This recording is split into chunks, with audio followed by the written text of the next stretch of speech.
James Edgar was born in Scotland in 1843 and came to the United States at the age of 22.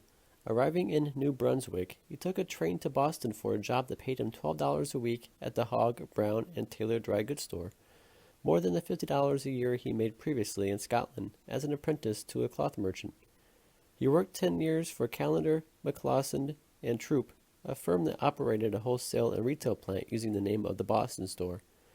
After marrying and having a daughter, he teamed up with George W. Reynolds and opened the Boston store, a dry goods store in Brockton, Massachusetts in 1878. Edgar and Reynolds each put up $1,500 to open the store on March 16, 1878.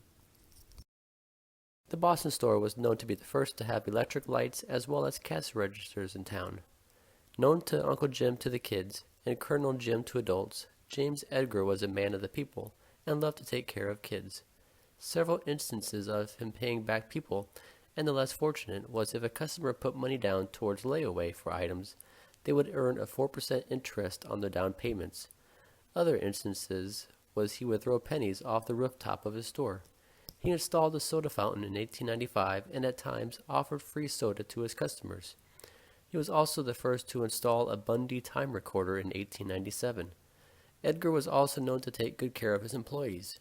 He paid them well, and many of his employees wanted to stay working for him and did so. In regards to taking care of his employees, he would close the store early 4 nights a week so the employees could spend time with their families. In 1899, Edgar made 25 of his employees stakeholders in his store. What Edgar was most known for was being the first to have a department store Santa Claus, often dressing up in numerous costumes such as Uncle Sam, George Washington, a clown, as well as other characters. He would bring joy to the children around. He would take thousands of children to July 4th picnics by trolleys each year. During Christmas in 1890, Edgar saw the fascination children had with Santa Claus, and he had a custom suit made for him. Wearing this suit and walking down the aisles of his store, he spent 1 hour each day dressed as Santa on the weekdays and 3 hours on Saturday.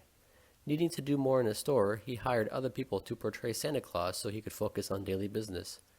He wanted to give kids the chance to meet Santa. The idea also worked to increase sales for his store and also to bring more customers in. Since then, other department stores did the same, and today, most malls seem to have a Santa Claus every year during Christmas. Edgar said, quote, "My life in Scotland was a poor one. When I came to this country, I had to scratch to get by. I never really had a childhood because I was out working. I think that's why I enjoyed children so much. I was trying to make up for the childhood I never had." End quote. The Boston store burned down in 1886. He and Reynolds rebuilt the store, but when Reynolds passed away, Edgar bought out his estate for around $6,000. In 1906, needing to build a new location, Edgar built a fireproof building called the James Edgar Building in Brockton, known as possibly the first concrete department store in the United States. This new building had nearly 150 employees and was 52,000 square feet. After the building was complete, Edgar reopened his store as the James Edgar Company. Edgar suffered a stroke in 1904 and was partially paralyzed. He died 5 years later in 1909, but his influence lived on. The town of Brockton was struggling during the 1920s.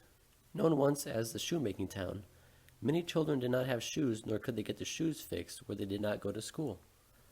Edgar's influence overtook then president of Edgar's Department Store, William Wright, the son-in-law of James Edgar, and he knew he needed help. He purchased a $3,000 shoe repair machine and hired a handful of shoe clobbers, and by Christmas had fixed over 1,000 pairs of shoes, and by the following spring an additional nearly 5,000. The store quietly continued its success until during the 1960s, Almy, Bigelow, and Washburn Incorporated purchased Edgar's. During this time, selling numerous types of merchandise including cosmetics, jewelry, and home goods, the business featured a bright green carpet. Edgar's department store had also soon opened up in other locations, including as an anchor in the Swansea Mall in Swansea, Massachusetts. Struggling with too much competition, such as Bradlee's and Ames, the company eventually filed for Chapter 11 bankruptcy. Bradlee's purchased them after bankruptcy, but in 1989, Edgar's department stores had closed.